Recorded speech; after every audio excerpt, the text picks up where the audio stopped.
Good afternoon.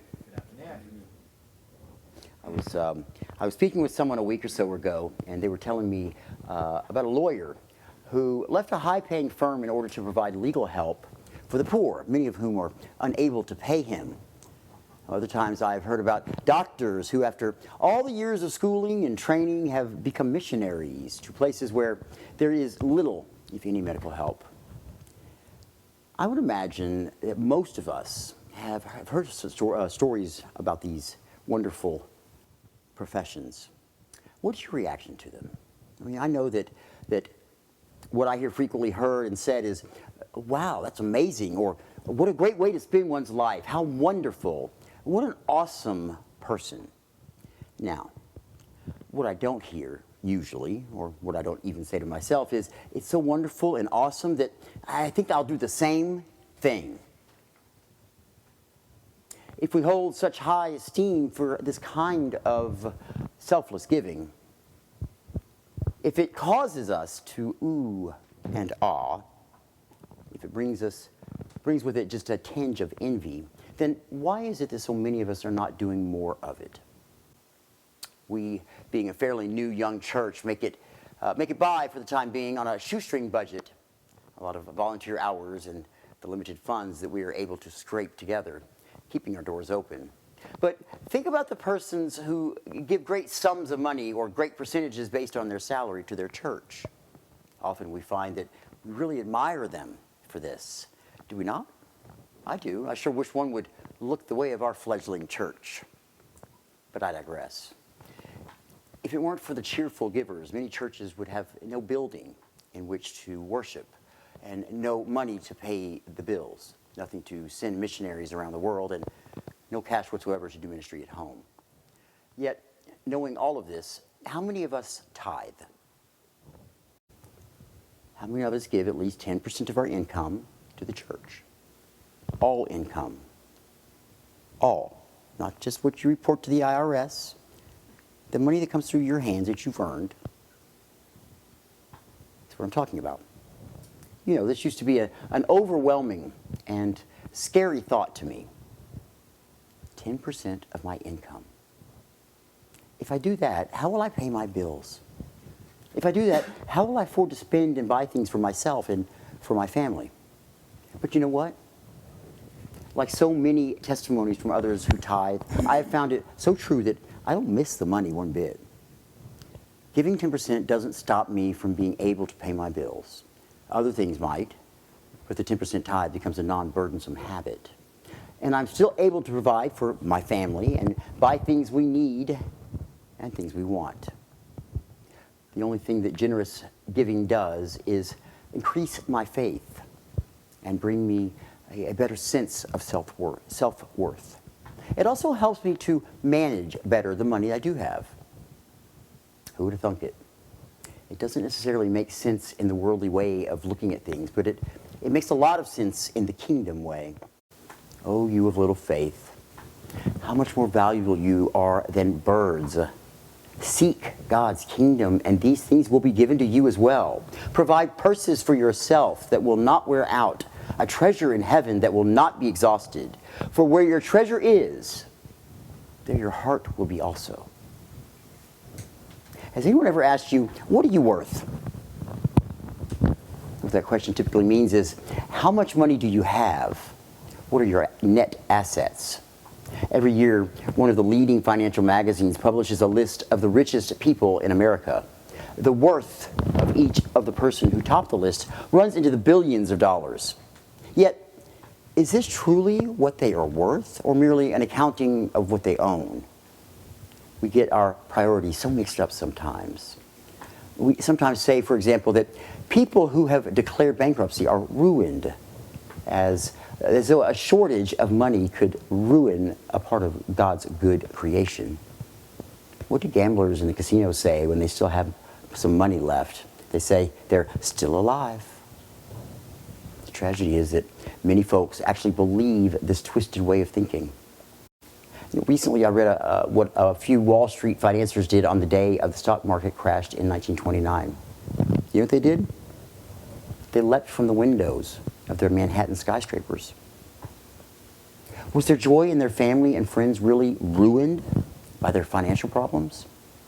Did food suddenly taste less good? Flowers smell less sweet? Was life really less worth living because their financial castles had been demolished? Could it be that those tycoons of 1929 had lost their perspective? Did they really believe the lie that they were worth what they owned? I pray we don't believe that lie as well. Today, so many of us struggle not only under financial burdens, but burdens of under unpaid bills and heavy debts, but also burdens of low self-esteem. But Jesus tells us that we are worth infinitely more than what our checkbook balance indicates. One of the powerful myths on which our society is based on is that we are what we own. And it's a cruel and oppressive myth. Deep down, we know it's a lie, yet what a powerful influence it has all the same. Jesus has a word that counters this powerful myth. It is, do not be afraid. Do not be afraid, Jesus says, for your Father has been pleased to give you the kingdom. Wow. Who could ask for anything more? Who could want anything more? Christianity is a radically different way of looking at the world. We are to think differently because God enables us to see differently. And because we see differently, we are to live differently. Within this passage of Scripture, Jesus paints the world the way God wants us to see it, and then invites us to take a peek at the canvas. And the greatest thing is that we are invited to jump right into that picture as well. Sell your possessions and give to the poor. Provide purses for yourself that will not wear out, a treasure in heaven that will not be exhausted, where no thief comes near and no moth destroys. For where your treasure is, there your heart will be also. Now, these are words of comfort, of transformation, and of truth spoken to disciples who are anxious about food and clothing. Yet, how many of us really think of them as words of comfort? They can easily be changed in our minds from good news to bad news. And the end result is not all that different from the Wall Street tycoon jumping off the window ledge. We are what we own is a dangerous and debilitating myth indeed. But as with so many things, Jesus has a way of turning society's myths completely around. We've probably all heard the saying, you can't take it with you, or a coffin has no pockets. Our financial worth will not go with us to the throne of God. We are told in 1 Peter, you know what you were ransomed. You know that you were ransomed, not with perishable things such as silver and gold, but with the precious blood of Christ. Who would have ever thought that silver and gold are perishable, whereas the blood of Christ shed 2,000 years ago lasts forever? It is neither what we own nor what we are, but what Jesus Christ has and can do through us, which is decisive. It's been said that today people are consumed by desires to buy things they don't need with money they don't have to impress people they don't like. That, my friends, is a form of hell. Freedom comes when we let go of those worries, when we let go of the desire for more and live wholly and completely with an unwavering trust in God. That is the only way to be truly happy and satisfied. Even Christian believers can find themselves in a sort of hell when we cling to things of this world and forget that the only thing that matters is Christ and Christ alone. I met a man who, following a devastating tragedy in his life, left his wealth behind and began walking the highways and byways. Now, in doing this, he found that he was finally free to trust in Christ and Christ alone for everything. After a year of ministering to other people, he met along the way, helping to prevent troubled souls from committing suicide and leading many to Christ. He found himself faced with a job offer. What am I to do, he said. Is it time to settle back down, or does God want me to continue my journey? I know what society expects, but I know I've never been able to recover. I've never been so happy and at peace so close to the Lord. I didn't have an answer for him. What would your answer be? It's interesting. Desert mirages appear to be water, which is desperately needed, but they're an illusion, a trick of the sun, heat, and sand. When you see a mirage, you head toward it, moving faster and faster until finally you plunge headlong right into it. But all you get is a mouthful of sand. In a similar sense, there's a false spirituality of materialism, promising what it can never deliver. Even the slogans of advertising sound like religions. Buick, something to believe in. Miller, it doesn't get any better than this. GE, we bring good things to life. Is this not the essences of idolatry? A misdirected form of worship? How many of us sacrifice our souls for the mirage of glittering images, and all we get is a mouthful of sand? Oh, how weighed down we can become with the heavy chains and padlocks of materialism, literally for some people. You seen those necklaces? The lawyer who forfeits financial gain for the freedom of serving Christ. The doctor who works so hard in order to go off to be a missionary to those who cannot afford to pay him or her. These are the kind of people who cause us to ooh and ah. Life is more important than food, and the body more than clothes. And do not set your heart on what you will eat or drink. Do not worry about it. Do not be afraid, little flock, for your Father has been pleased to give you the kingdom. Our statement about network doesn't matter a hill of beans to God.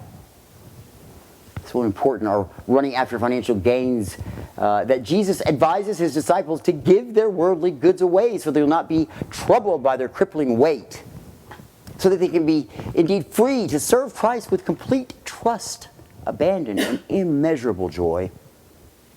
This is the good news. And it can be it can flash on like a light bulb for us when we take the time to think about the cross. We can glory in the fact that on the cross, the decisive action of calculating our net worth has already been done. In the eyes of God, we are worth more than we can ever know. We are worth no less than Jesus' own blood, the blood he shed so that we might have life. So if anyone asks you, what are you worth? Or if you ever find yourself asking the same question of yourself or anyone else, remember that you are worth much, much, much more than all the silver and the gold in the entire world. And so is your neighbor next door, and the person living in the homes surrounding our church. And that kind of treasure can never be stolen, and it can never dissipate, no matter how much of it you give away. Amen.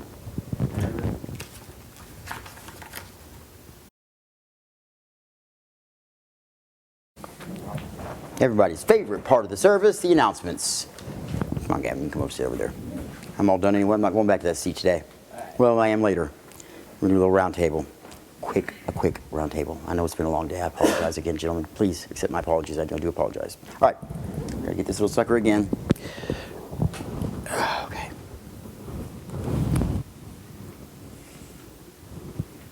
Someday we'll have a huge staff. You know? Nah, it's okay like this. Get too professional, get too boring. There we go. All right, the announcements. Here we go. Compliments, concerns, suggestions, or complaints. Very simple. All you got to do is give us an email. That's compliments, concerns, suggestions, or complaints at feedback@dallasvlc.com. Email us at feedback@dallasvlc.com. Once again, I kind of gloss over this one a little too quickly sometimes. This is an important slide to understand that I want to hear from you. Whether you're here from our church, whether you're watching us on YouTube, whether you're listening to us on a podcast. You have a compliment, you have a concern, you have a suggestion or complaint, feedback@dallasvlc.com. Don't hesitate to use it, please. This is very almost common sense to me, but apparently not for everybody. We are a church of volunteers. None of us here take a salary. We all volunteer our time. People come in all hours of the night, day, work tirelessly every day of the week here at the church, and we could use more of you. We always need more volunteers. If you're willing to sign up and help us, please come see me. Or hey, if you're out there in YouTube land or podcast land, why don't you come visit us at church, and then we'll talk about your volunteering. Somehow I'm always able to get people to do both when they come here. It's kind of nice. Hey, did you know we had a podcast? Did you know that? Can you believe it? We have a podcast. A podcast. Some of these newfangled things they're doing out there. We have a podcast, and we have a podcast. You can find our podcast simply by going to your search engine and doing a search for Your Path with Bishop Mark. It's any search engine on the web, Your Path with Bishop Mark. Now, you can also simply go to one of these wonderful providers that host our podcast. That would be TuneIn, Google Podcasts, CastBox, Pocket Casts, Apple Podcasts, Spotify, Podbean, Radio Public, Anchor, Breaker, Overcast, and Stitcher. And I'm sure there's some more out there that actually do host us, but these are the ones who officially host us, and we're very grateful for all of them. Go check out the podcast. It's a lot of fun. I find it when I listen to the podcast. I hear different things from the service than I do even watching it on YouTube or even being here. I catch different things. I don't know what it is about the podcast or the YouTube or the video or being here in person, but you catch different things in different ways. Live versus the video, versus the just the audio. It's kind of cool. Check it out. All right. With that, it costs a lot of money to have a podcast. It costs a lot of money to have the lights running here and the video going and the wine and the wafers and the vestments and the computers and the things to edit our videos and get them online and flowers and all of those things cost us money. And we could use your help because it's rough right now. So we ask for your donation. You can donate to Dallas Universal Life Church through our podcast at anchor.fm/bishopmark/support. You could also simply go to our website, dallasulc.com. There's a giving page there that goes through PayPal, which is kind of nice. If you happen to do some shopping online, which God knows I do too much of it, but I do a lot of my shopping online, instead of just going to Amazon.com, try going to smile.amazon.com and choosing Dallas Universal Life Church as your charity. It doesn't cost you anything. And actually what happens is every dollar you spend, we get a half a cent. It doesn't seem like much, but it really is. It adds up. If we had a bunch of people doing this, going to smile.amazon.com and making Dallas Universal Life Church their charity, and each time they went to shop, they went to smile.amazon.com, we'd be raking it in. We'd have our new place in no time if we spread that word, okay? It's important to donate to this church to keep us going. We can't keep the lights on without help from other people. Okay, that's what it takes here. And I hope that everybody here, and then I hope that everybody that's out there listening to us and watching us finds some worth in what we're doing here, enough to at least give us a little bit of a donation to help us move on. Okay. Prayer requests are the next thing we're going to talk about. Pray at dallasulc.com. Pray at dallasulc.com. It's an important email address. If you have any prayer requests, simply just let us have it there.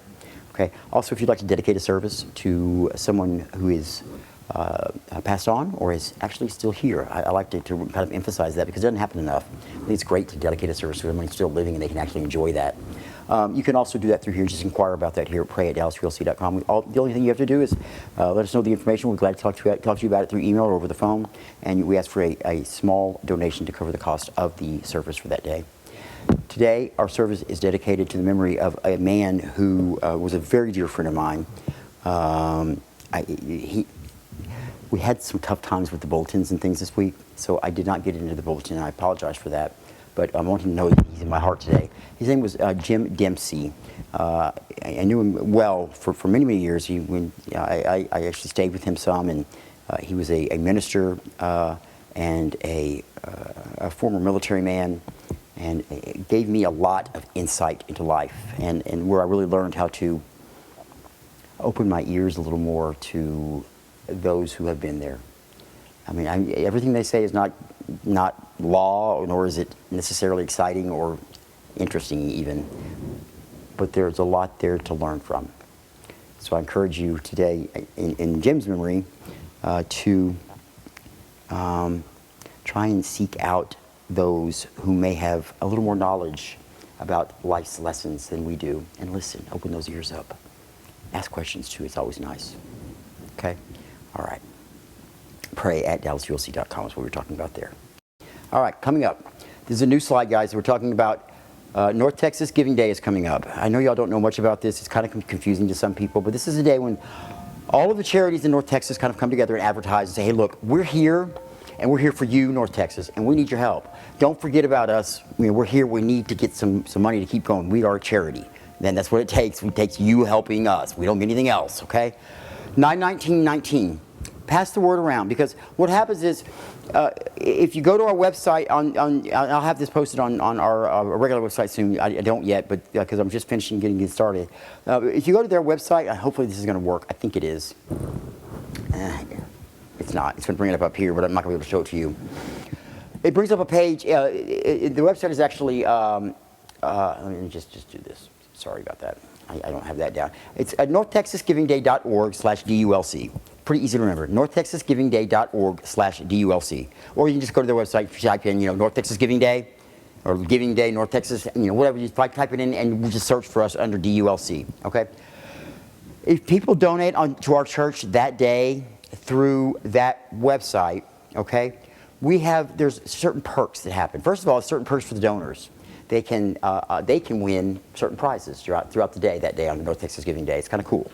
Also, based on what's donated to us, we can also win prizes. So they just do like some of the groups do a drawing. Like all of the people that donate, the big corporations and things. This is when they kind of come together and donate as well. And they have prizes, making it fun. It's kind of cool. So the more donations we get that day, $1 to $1 million, the more chances we have of getting a lot more from corporate sponsorship, from the raffling, from certain levels that they of kind of tier levels where they want us to go as far as trying to get that move up, and people will match things and things like that. It's really kind of cool. So remember, 9/19/19. It's coming up. It's September. This is already August. 9/19/19. We'll talk about it some more. I'll keep reminding you. If you know people that donate to charity, ask them if they want to donate to a beautiful, wonderful church that really could use their help. Okay? All right. I know that's a tough one for me to talk about because it's kind of abstract, but I hope you all are getting the idea of what it is. A lot of the places have parties and whatnot, and they have just fundraising events that day, and it's just kind of a day just to remember that the charities are out there for us. That's all it is. Okay? So you can another charity. Another charity we're going to talk about real quick. I think so. I'm going to get back to this. Okay. There we go. Got some music for you.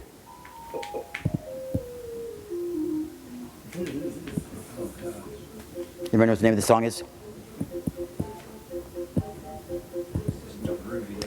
Well, the first week we had Just a Closer Walk with Thee. And then last week we had a U2, which was I Will Follow, which is the walk away, the walk part. Okay. This one's called, and Gavin, this has nothing to do with your picture being right there, The Walk of the Elephants. I'm grasping, I'm sorry. All right, guys, coming up Saturday, October the 5th. It's our annual walk to end Alzheimer's. Hopefully not annual for much longer. We're trying to find this cure, guys. Saturday, October the 5th. If you have not signed up yet and you would like to, please see me. I'd love to get everybody signed up and ready to go because I'm ready to go. We're going to have a fun time this year.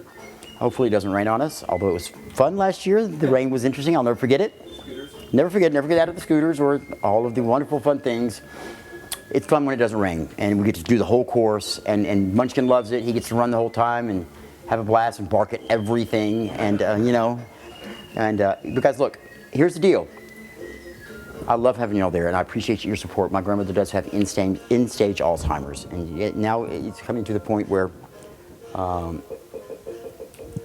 vocabulary is leaving her now. So it's the communication at all is something that we're now losing, and it's the kind of the final thing that you lose there. And then when she puts words together that just don't make sense anymore, and she's kind of grasping it at she's trying to still communicate and keep and she still, as any human would, has that that nervous laugh, and she's it's nothing, ha ha ha ha, just and then of course 30 seconds later she doesn't remember that happened at all anyway. So Alzheimer's is a horrible disease to watch happen, and I'm sure it's not a lot of fun for the people with it, and it's killing a whole bunch of people, and the death actually becomes a gift by the time it arrives because of this disease.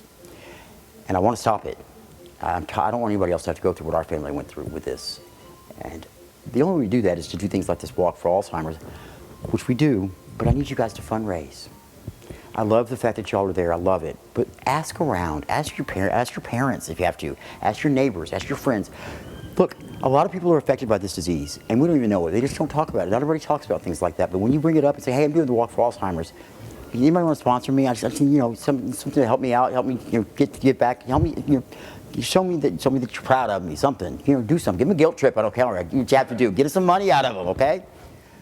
Get a sponsorship, okay? Because that, even $1, $2, $5, $10, if you ask people, they're going to give to you. I guarantee it, folks.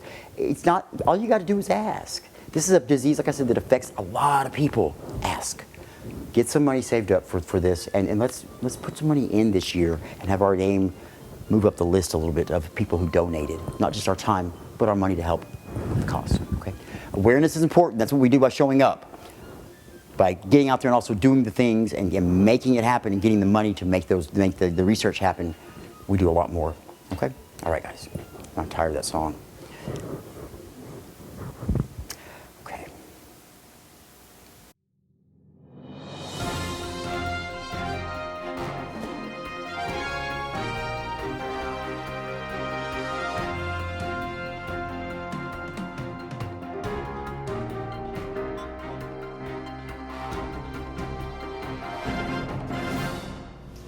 What did you like? What did you not like? What do you want to keep? What do you want to get rid of? Today we talked about treasure that cannot be stolen. How many of you have ever had something stolen from you? How'd that make you feel? Agitated. Not happy. Yeah, you're very straight up forward, yeah, pretty much. Violated. Angry. Betrayed.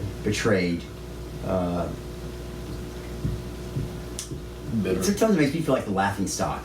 Like they're just laughing at me and sitting there going, look what I got. It's so easy. I just went there and took it and walked out. Yeah. Obviously, not what we're supposed to be doing if we're stealing, and not a lot of fun if you're the one being stolen from. So wouldn't it be nice to have a treasure that nobody can touch? It cannot be ruined. It cannot be eaten by moths and ruined and rot. It cannot be stolen. Just put away for future use. It cannot even be danced upon like that, like they're doing in the floor up here, like to tear it down, I swear. I swear they have some sort of step class up there or something. I think it's just one kid just going crazy. It's nuts, isn't it? What did y'all think of today's sermon? I thought it was great. I thought the whole service was good. Thank you. Even though I was late, I couldn't believe I still didn't miss the service. No, we were running late today. It does happen. Like I say all the time, we are a troop of volunteers, and unfortunately, when you're doing volunteer work, you always have the same volunteers show up when you really need them sometimes. So other people have to pick up the slack and just do the best they can, and that we get it done in the time we've got allotted if we can get there. Sometimes we're a little late because of that. There's only so many hours in a day, and there's only so much that 2 or 3 people can do to get to where they got to get. And to get that stuff done, you need a couple more hours. So we were an hour late starting today. I apologize about that again. I do. But it did work out. I'm glad you were here. You also got to see the entire service, be here with the end service. Or did you not? You were with for all the service? Yeah. So that's good. So y'all, otherwise y'all would have been late. Yes. And had to look the evil eye of me. So no, it worked out. I'm gonna like it. So talk to me about this sermon, this idea of, we talked about these people these doctors that go overseas and they work for free, and these lawyers that give away all their time pro bono. Why aren't we all doing that? We really do. We admire these people. We do. I do. I think it's great work they're doing. Why aren't we all doing that? Why aren't we all doing that? You gotta speak up. I think, I believe in general, we have goodwill as people, but I think we've gotten so programmed and lost in our own just lives that, it doesn't happen as much. Okay. Because we are... But this is a life-changing decision before we even get... Look, these guys are out of college. Yeah.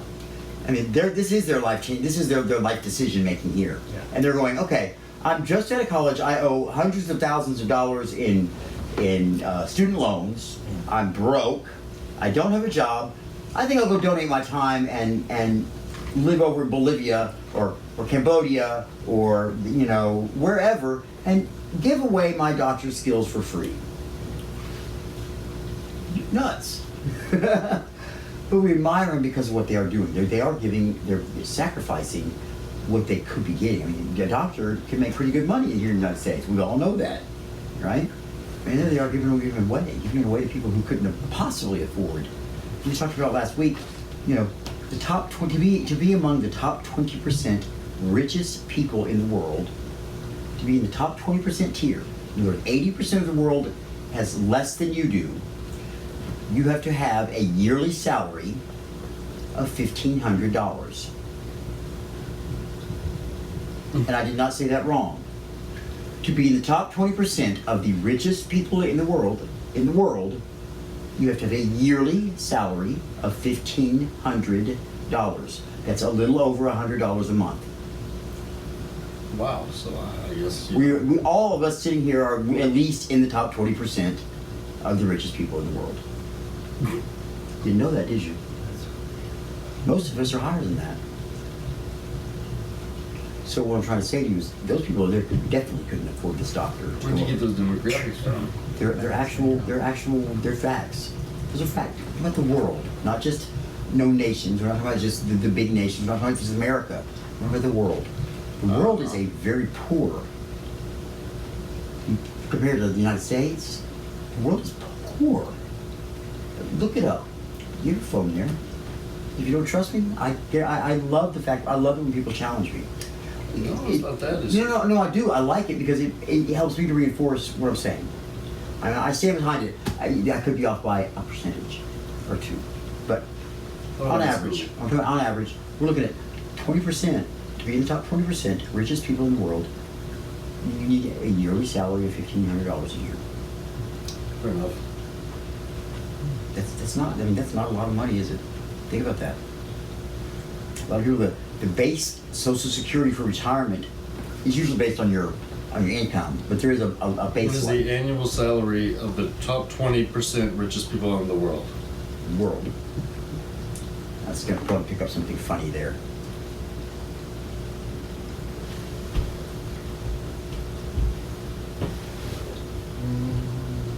I don't think you're going to get it to say exactly like that, because it's going to bring up all the popular checks, which is, what's the 20%, the rich celebrities and this and that. Anyway, okay, you look for that. Okay. And we'll keep chit chatting here. All right. So, talk to you guys. Why are we not? That's the question I have for you. Why do we not? Why, as we have grown up and gotten our schooling or whatever, or gotten our jobs or whatever we decide to do in life, why are we not volunteering and giving more of our time to people less fortunate than us? Because sometimes I would say that we can be wrapped up so much in our own lives or whatever's going on with, I guess, whatever's occurring with us or around us, that we fail to see outside of that. Mm-hmm. We become somewhat, I guess, have that almost boxed in mentality, I understand. I get you. I think I talk to people all the time, and I say, if you could just step out of your life for a second and watch yourself, you would see a totally different thing than you see when you're involved in it inside it. You're right. I understand that. Excuse me. What is our purpose here on this earth, though? Why are we here? It's very simple. Very, very simple. Don't elaborate too much. Why are we here again? To love and worship God. Serve and worship God. That's why you're here. To serve and worship God. Now, that sounds very simple and simplistic in what I'm saying, okay? It's not that simplistic. To serve and worship God, you can serve and worship God in many, many different ways. One of the ways I choose to do so is that I become a minister, okay? And I give my time, I give my life, I give my abilities, whatever I can. I think in this job I use every ability I've ever learned in any other job. I think that in my job now as a minister, I use every almost every aspect of all the jobs that I had before that I've been trained in and learned from. You know, I public speaking. I use my skills from graphic arts because I help do the program. Video editing. I do other video editing. What else? There's some other stuff here. I guess intelligence and learning some of those book stuff was probably pretty important too. Definitely not comedy. Look, I've gone through that before with y'all. We've talked about that before. How I find it amazing that all of these skills that I picked up along the way from jobs that I had before I answered this calling have all kind of culminated, and I use so many of them in this one job. It's like, you know, I was a graphic artist for a while, and I did that job, and okay, but now I use those skills that I got from that job, and I use them now in this job, along with all these other skills that I have gained through my life. And I think it's amazing how it all culminated, and they're all being used in this little job that I have as being a minister. And it's like, you know what? I think somebody may have a plan somewhere about this. Somebody's been watching and kind of mapping some things out, because that's just a little too good. I mean, these skills I needed, and I went and did them and learned them and got this training. I think God was sending me to training and didn't want to pay for it. He was sending me to somebody else get trained and then brought me in here to fix this, right? That's the way I like to look at it. It's kind of fun. But it does amaze me. I became a minister later in life. I wasn't ordained right out of college, right out of high school, or I didn't go to seminary right out of high school. Okay? But later in life, I had picked up these extra skills that I had, and it's amazing to me that I use all of those skills on a daily basis here. It's amazing to me. So, I digress on that. I apologize, but I just think that that's my kind of my thanks to God for being so damn smart. You know what I'm saying? It just amazes me sometimes. It just really does. And I just like I'm in awe. So we're here to serve and worship God, right? And these guys are doing a good job of it. These doctors and these lawyers that are going and donating basically their lives after owing hundreds of thousands of dollars in student loans and whatnot. And, you know, tell you something. You got a medical school, you're broke. You are broke. You're worse than broke. And here's these guys going over wherever they're going, these third world countries, which isn't a lot of fun to live in anyway. There's not really a Hilton there, okay? And they're living amongst the people and treating these people and with medical care they've learned. They've paid all this money. They owe all this money for it they learned. And you can't give them a dime back. A dime to these people would be a year's salary. Well, why aren't we all doing that? That's serving and worship God in the most basic sense. Why aren't we all doing it? Gavin says because we get caught up in our own lives. Before you get caught up in your own lives, you got right out of school, man. He had that decision made. He was ready to go. Yes, you're right. But before that, I would say before that, to be, I guess, straight to the point, we lack the medical training, for one. we lack medical. So we're not doing it because we lack the medical training. No. You're going a little deeper than I want to. I'm kind of getting. But I'm just actually being silly on that one. But I would say, just because we don't have medical training or anything like that, does not necessarily mean that we cannot be of assistance or anything. You're right. There's other training. It's not just being a doctor. I mean, this is being a lawyer. We talked about that, right? A lawyer. Yeah, lawyers going even pro bono work. It's your talent, what you've learned, what your profession would be, maybe, and what you're giving back with that. Are you giving back? That's the question here. Well, I'm not asking. I don't think God is either asking you to go to the extreme that these gentlemen do, or these ladies and these gentlemen do. They are. I mean, that's tough. That's really tough to do that, and some people can't. I mean, some people you can't. I mean, to be able to afford something like that on your own, even you. Actually, I say, you get out of medical school, you're broke.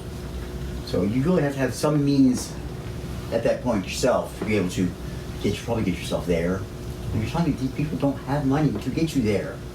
You know, you got to go buy some things for yourself that you would have and things like that. You know, but they are amazing people, and we do ooh and ah at the fact that they have these jobs and they choose to go and do this. So what I'm asking you is, I think the big question today was about tithing. Okay, we talked about that. You take 1 penny, and you keep 9 pennies, and you give 1 penny. It's 10%. Now you think about in pennies, it's not so bad. 1 penny to 9. Okay, $100,000. You get $100,000 a year. You give the church $10,000. That's a lot of money in lump sum. but not compared to your 100,000. It's been shown again and again, taking that 10%, people who tithe regularly, it changes their life little if none financially as far as their spending goes. They're still very comfortable in what they do. They don't have their needs met. It's one of the things you kind of start to learn how to wear it like a wedding ring. You get used to it. You know you need to pay it. That's what you do. You pay your tithes. It's kind of like paying taxes. You're paying them to God. Places like this cannot stay open without donations. That's what we rely on. Tithing is a huge part of it. It's very, very important to our survival. If we don't have it, we will have a place to come here to church in the morning. Okay? So, and that's one of the reasons we talk about this today, is to talk about tithing. That's not the only reason. We know how important tithing is. I hope you do. There's no other money coming to this church right now except for what we put in the collection box, the collection plate. For the last 4 months, that collection plate has collected less than $1 total. That's not every Sunday. It's less than $1 total. The lights are still on, but barely. And I'm kind of telling you guys, look, I need y'all's help, and I need your help on some other things too, like bring some people to church. Talk about us out there. Get excited about it if you are. See if you can find that in you. Because let me tell you something. I talk about this church, and I'm excited about it. I still am, even after 3 years of it. I watched my little movie I made, which I enjoyed not only making, but I enjoyed reliving all of those experiences that I had with y'all. So those were some big ones. There were some good ones there. And I get energy like you can imagine after watching that film. I'm just like, I'm ready to go. Let's go. I feel the Holy Spirit. And I wish I could just throw that to you and let you feel it. And I wish I could explain to you how strong it is, because I want y'all to know and to have that same passion that I have to be able to pass this wonderful thing that we found here along to other people. I don't want to hold it in just to us. I want everybody to be able to feel this feeling that we have. Those times that we're all looking at each other and like, whoa, that? Yep. That when we say the Holy Spirit comes in and you kind of feel that tingle all over your body, and you just get a little warm, and you get the smile on your face, and we all look at each other and we're all doing the same thing. Isn't that crazy? Mm-hmm. That's the feeling I want to share with everybody. Everybody has the right to feel that feeling. It's amazing. It's not fair. I don't want to keep that to myself. I want to see that look on everybody's face in the world. Oh, wow. And looking around and realizing everybody else looks that way too. Wow. A Holy Spirit orgy. Oh, Lord. What? Well, since you went there, Baylor joined us late. Come on in, Baylor. let me tell you this. Now see, there's Munchkin chairman in now too. When you ask, when people ask you, what do you do? You're in the people business. And back to what you were talking about. You're in the people business. Not just that, but to the others, to all of us. You got to remember, 10% is a start. Go ahead. That's all right. Munchkin's going to join us for part of the roundtable here. Who much is given, much is expected. Right. Remember, we talked about last week, and one of these, let me just real quick, throw it in here. But one of the things we said last week was, you don't own really anything here. You may pay to borrow it. You may have it for a short time, but you don't own anything. You can't take it with you. None of us are getting off this thing alive. We're not getting off this planet at all alive. No. Well, our bodies aren't getting off this planet alive. But our most important part. In other words, if you can hold it in your hands, it ain't going with you. I tell you this: it's our bodies or sin. I mean, it keeps us from going and being and doing that very thing. Absolutely. It's that grasping of those things here too. And as far as that feeling goes, I would suggest you got to be receptive. You got to be open to it. You got to be willing to open your heart, your mind. But I want them to be able to share it too. That's the thing. Yeah, and for anything. Anything. You never know. We don't always get what we want. Oh, That's not what we're here for. You might just get what you need. Look, that feeling, I think, I don't know if you've ever been here on one of Even those days. Steven. Huh? I've always been even Steven, it seems like. What do you mean by that? It's a bit from Seinfeld. One of the Seinfeld. Even Steven means in my former life, I had a need for this, for somehow, somewhere down the road, either through my dad or my parents or someone through Sunday school or some other avenue, it was met. Yeah. And I'm almost sure that a lot of what was met, I never recognized. Oh, when none of us do. I think that's very standard. I mean, that's So- pretty common. Yeah. Be receptive and open to that. Be grateful as well.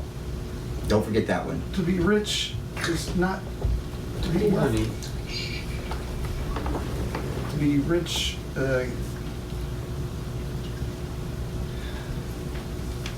can be to be fulfilled in what you do and how you do it. Rich. What is rich? What is rich? What's rich? In abundance, an overabundance. And that's the other part of the scripture, the other piece of scripture we talked about last week. You know, what is greed? Greed is what? Just holding on to that abundance. You're right. You're greedy if you have more than you need and don't give it away. Or say an extra minute at the game room. Yeah. You should not keep more than you need, because otherwise, why are you keeping it? Why? Saving it up for a rainy day or retirement, whatever? You don't believe that God will take care of you? You're afraid that He's going to let you down and that tomorrow you can't eat? Last week we talked about the thing about the guy who had the fields, right? And one year he had an overabundance of crops. So what he did was he went and he tore down his old sheds and grain silos and whatnot and built new huge ones to accommodate all the new crops. What's wrong with that? We do it all the time here, don't we? Put money in the bank. So what's wrong with what he did? Is there anything wrong with what he did? Is there? No? You think it was okay? I'm just asking. Talk to me. I don't think the act of doing so is there's anything wrong with that. But I understand as maybe a wider concept. It's more like, Was there anything wrong with what he did? By tearing down his old buildings and putting up new ones to protect his crop, his overabundance that he had gotten, his amazing. I mean, he got a lot more than he normally gets out of the ground. It was amazing, and he wanted to protect it, right? So he built Was there this. He had to do anything something wrong with with it, that? huh? Was Is there anything wrong with what he did? Absolutely not. Okay, really? Stop. I'll tell you what the answer is. God said, "You fool!" So what does that tell you? I guarantee the answer you just gave is not right. I love doing this. I just love the little secretive getting you guys. God said, "You fool! Your life is being demanded of you tonight. You're dying tonight." He's a young guy, but you don't know what you're gonna. You may die right now. You're dying tonight. Now, who's gonna take this stuff that you saved up for yourself? You made all this work and you saved this up for yourself, and you can't take that with you. You're a fool. What would have been the most proper thing for him to do at that point, with that overabundance that God had provided him from his crops? The thing would have been what? To take what he needed, which was probably basically what he already had, he could put in his storage buildings at the time. It was probably too much there even. But what he put in storage buildings at the time, and give away the rest. That's the thinking that is so hard for us to conceive, to get into our heads, that we don't have to have this silo of everything in our yard of all the stuff we might need. We are so overboard with the pampering. Not even basic needs. Guys, look, we don't need refrigerators this big. I'm blaming a lot of last week because last week's was important, and then it's mentioned again this week. This is kind of a dual. This kind of carried over the sermon. Gavin, hush. It kind of carried over from last week. All right, I love you, Gavin, but you know. So look, what I'm trying to say here is we're not living the way we should. I don't need 4 or 5 widescreen TVs, flat screens. I don't need it. I'm one person living here. Why do I need all those TVs? Why does anybody? Why do we have guest rooms filled with beautiful bedding and pictures on the wall and all this? Why do we have all this extra? Which are car parts you have no need for. Right. We don't need refrigerators this big. Even in Europe, if you go to Europe, you'll realize, no, you cannot get a refrigerator that big in Europe. They don't have it. First of all, it's just a space thing. But I mean, of course, us in America, everything's got to be bigger, overabundant. That American dream. That American dream is not God's dream. I hate to tell you. Give up some of the opulence and comfort of this world so that you can store up that opulence and comfort and have it ready for you in the next. Here, the items you have can be stolen, moth-eaten, ruined, rust. Without what you have in that next place, they have a cedar closet. I'm going to tell you, you are not going to have a moth in there. It was a joke. You're supposed to laugh. That's funny. Thank you. All right. Guys, what do you think about that? I just want to get I've talked a lot now, and I'm thinking I don't like doing that. So listen, I want to hear your thoughts real quickly. I want to hear your thoughts on this, about how you live, and if you're willing to try and maybe make some changes and move toward that living that the Bible speaks about that we should be doing. Think about it for a second. Don't you? Not much time because I'm going to wither away over here in a minute. And poor dogs, that's why they're out here. They're starving to death. Gavin, come on. You can talk to me. Think about it. First of all, do you agree with what it's saying? If the Bible's saying, you need to live, you're being wasteful, basically. You're being selfish. You're being greedy. Are you willing to change? Of course. Okay. What are you going to do to make some changes to kind of maybe adhere to God's plan here a little more? Get on that path that He's laid out for us. This is part of it. Well, I guess seeing as how part of it would be actually having the wonderful opportunity of actually getting to learn how to, I guess, do a little bit of editing and everything. Yeah, you're going to learn some things this week, aren't you? Just a little bit. But that's okay. But I think that would also be another way of following that path, because it also helps me to invest more of the time that I should have been investing Right. into the church, as well as getting out of myself and being able to, That's an interesting way to look at that, Gavin. put all that time to, good use. That's an interesting way to look at it. You're talking about improving yourself with this knowledge that I'm willing to share with you.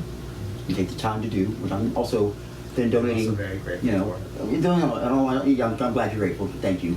But I'm doing it because I want to teach you and I want you to learn something new. And I know that when you learn these skills that I'm offering to teach you, you can then use those skills in your own life in many different ways. Whether you're in a career or even in church or even passing it on to somebody else. So you see how this is kind of going. All these little things kind of come together. Moving, talking about your time and the things, your abilities. You talk about pay it forward, right? There's a lot. Pay it forward. You've got an overabundance. You've got this knowledge, right? Well, pay it forward. Teach somebody else that knowledge. They can use it too. Okay? You got more money than you need. Well, you know what? Go give somebody away because somebody else needs it. We're in the top 20% at $1,500 a year. Come on, guys. We have a lot of money. Okay? What about you? I like the way you thought of that, though. That was interesting. I wouldn't have gone there with that, with talking about actually the time and talents part of it being the overabundance. Nice. Very nice. Let me hear your good, strong voice here now. Okay. And let's get you better than that. Repeat the question one more time, just so that I. All right, here's what I'm asking you. Okay. First of all, God has put out this plan for us. This is our path. Yes. And He said, look, you need to, if you've got more than what you need, they need, not want, more than what you need, you should be giving that away, otherwise you're greedy. Okay? Are you willing, first of all, to adhere, to move toward a life more geared toward that, more on that path of, I've got too much, I don't need this much, I don't need to have all of this. And if so, how are you going to do that? What are some of the steps you're going to make to get there, to get on that path of, I'm living with what I need, I've taken what I need, I've gotten what I need, and the rest I'm giving away.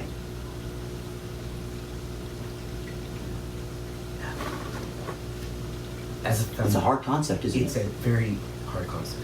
Don't dig in it too deep. Don't go too deep here. To keep it simple. Yeah, Absolutely. please. Absolutely. Absolutely what? You're willing to do it? Yes. Okay, how?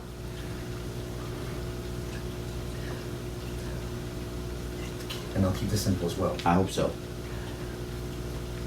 By setting out and putting forth and giving what no one else can take away from you. Okay. And that is Like what? love. And that's a very broad concept. Another way you guys are surprising me today. That's another way I would not have gone with this today. That's nice. Giving away the love. We talk about this all the time, guys. We talk about this all the time. About part of being a man for others, men and women for others, is that love. And that love is the basis of this church. It is. It is the basis of this church. God's unconditional love for us is why we're able to come together and share that love with each other and hopefully the world. Right? If I don't love myself, how the hell can I give it away to anybody else? Okay, RuPaul. Right? I said that before RuPaul. I'm sorry. I'm sorry. I did. I've never even heard her say it. I know she did say it. I've never heard her say that. No, that was saying it's been around long before. The people who are in the know this. You have to have love for yourself. How many times have I done the dollar bill thing with y'all? Pulling out the dollar bill and saying, if I have a dollar bill, I can give you a dollar bill. If I don't, I don't. Yeah. I can't give you one if I don't have one. I don't have an overabundance of it. That's the one thing I think it's okay to have an overabundance of is love. But you still need to give it away. Absolutely. I guarantee you're going to have all of it still there, though. That's the nice thing about love, though. See, you can just keep giving it away, and it's not going to dwindle. Your supply is going to stay just as big. But I love it. But What? But I guess I hate butts. But where I'm coming from though is more of a universal type of. Well, that's what I'm talking about. Yeah. Love is universal. Agreed. Love. Okay. I say if you Nice don't way. know Come how on, Baylor. Let's do it. to give of yourself, Warren Buffett. There are many Amazing. articles and Don't books. you think he has ulterior motives, though? Come on now. No, there's a basic. He lives in the same house he's lived in all his life. He's Right. got the same junk truck. Yep. We drives a 2-year-old Continental. Or And 2-year-old Lincoln. every year. he's the CEO of Berkshire Hathaway. Yes. You want to own a piece of this stock in Berkshire Hathaway? $300,000. $300,000 to get in. That's what it is right now. They own Dairy Queen. They own everything. Everything. It's time they own all the airlines. They own all the banks. They own everything. Literally, he really does own everything. And he spends what he needs, and he has planned his kids aren't getting it. No, it's all. Listen, He he's has gonna to get all the hire people to give it Microsoft. away, like He's gonna get all the Bill Gates. Microsoft. He hires Right. people to give it away. That is. Do you not think there's any ulterior motive at all in that man? You think he's really that pure? I don't know, but within the last 1 to 3 days on CNBC, I know, I've been- there are articles on him on speak. I know. If he had to live life all over again, what would he do different? Nothing. I'm dying to read it now. Nothing. I'm sure it has to be nothing. It has to be. Tune in next week and find out. Look, the man Warren Buffett is an amazing individual. Obviously, look, I was talking to Scott about it actually the other day about Warren. We had a conversation about him. This man, yes, he lives in the same house he's lived in for 50 years with his wife. Okay, he drives he doesn't live a lavish life. He's got billions of dollars. Hold on, drives a 2-year-old Lincoln. Okay, he does that every a couple of years. Buys an old Lincoln. He drives a Lincoln. He doesn't live a lavish life. But look, besides that, the talent he had to have to get what he's got now, I mean, I don't live a lavish life, and that doesn't make me anything like him, right? The smarts that this man had, and I hate to tell you, this isn't all smart. I mean, I think probably 90% of it, 95% of it was smarts, but there's a little luck in there too, because he did real well for himself and his family. But he just made the right decisions, and I think here's part of it. Lives the right life. And another thing I said last week was, when you live that life, you may not be able to get those things that you want right then. Those iPhones, the brand new ones. You may not live in that right neighborhood that you want to live in. But maybe you're not supposed to live in that neighborhood yet. Maybe you're not supposed to have that iPhone yet. But let me tell you something. When you least expect it, God, without any effort from you whatsoever, you don't have to work for this one. It's going to bestow gifts on you that you want so badly in your heart for nothing. You don't have to work for these. When you live that life that you're supposed to be living, the gifts come without effort because you're doing the right thing. The Bible says it. Why wouldn't you do the right thing then? We're impatient. We want it now. If I don't have it right now, if I don't get it right now, it's instant gratification. Hurry, hurry, hurry, hurry, hurry. All right? Patience is so hard. I know. Like munching here. All right. Do y'all have anything else? I think we're going to close it on that one because I know he's hungry. I'm hungry and thirsty, and my dentures are gumming up on me inside. So, Baylor, that was it. Baylor is always very insightful here. Beautiful, like Baylor's great when it comes to our roundtables. I love having Baylor. I wish you could get him here more, but he works on Sundays now. I think we're going to start getting the roundtables a little later and start dragging his ass out here after work. That's what we're going to have to do. All right, guys, listen, I want to close it out in prayer very quickly, okay? If you would. All right. Let's do this. Yeah, I know they're hungry, and we're going to do this very quickly. I just want to thank God for this, okay? Right. This was an amazing day. I mean, yes, it was a lot of work. It was a lot of work. Hey, you're welcome, John. Okay, all right now. Hush, hush, hush. All right. Dear Father in heaven, thank you for the challenges you presented to us today. I think it makes us stronger and more understanding of how beautiful it is to be able to worship you like this, and how lucky we are to be able to do so. What a gift. Thank you for friendship. Thank you for time to do this. Thank you for all of these wonderful gifts you've bestowed on us. Lord, watch over us this next week. Keep it on our families and our loved ones. Keep us all safe. Help us to make a difference in this world. Help us to make the right decisions. Put us on that path that you want us to get to righteousness. Help us get through our selfishness and make things better. And all this, Jesus Christ, for game we pray. Amen. Amen. Let's go. Now I'm all wired up now, guys. know, I right? was taking a nap and you got me all going. That's why they do church in the morning. That's why they do that. You know that, right? I was going to say, let's go for a jog. That's why they do church in the morning. See, now I'm up. See, y'all did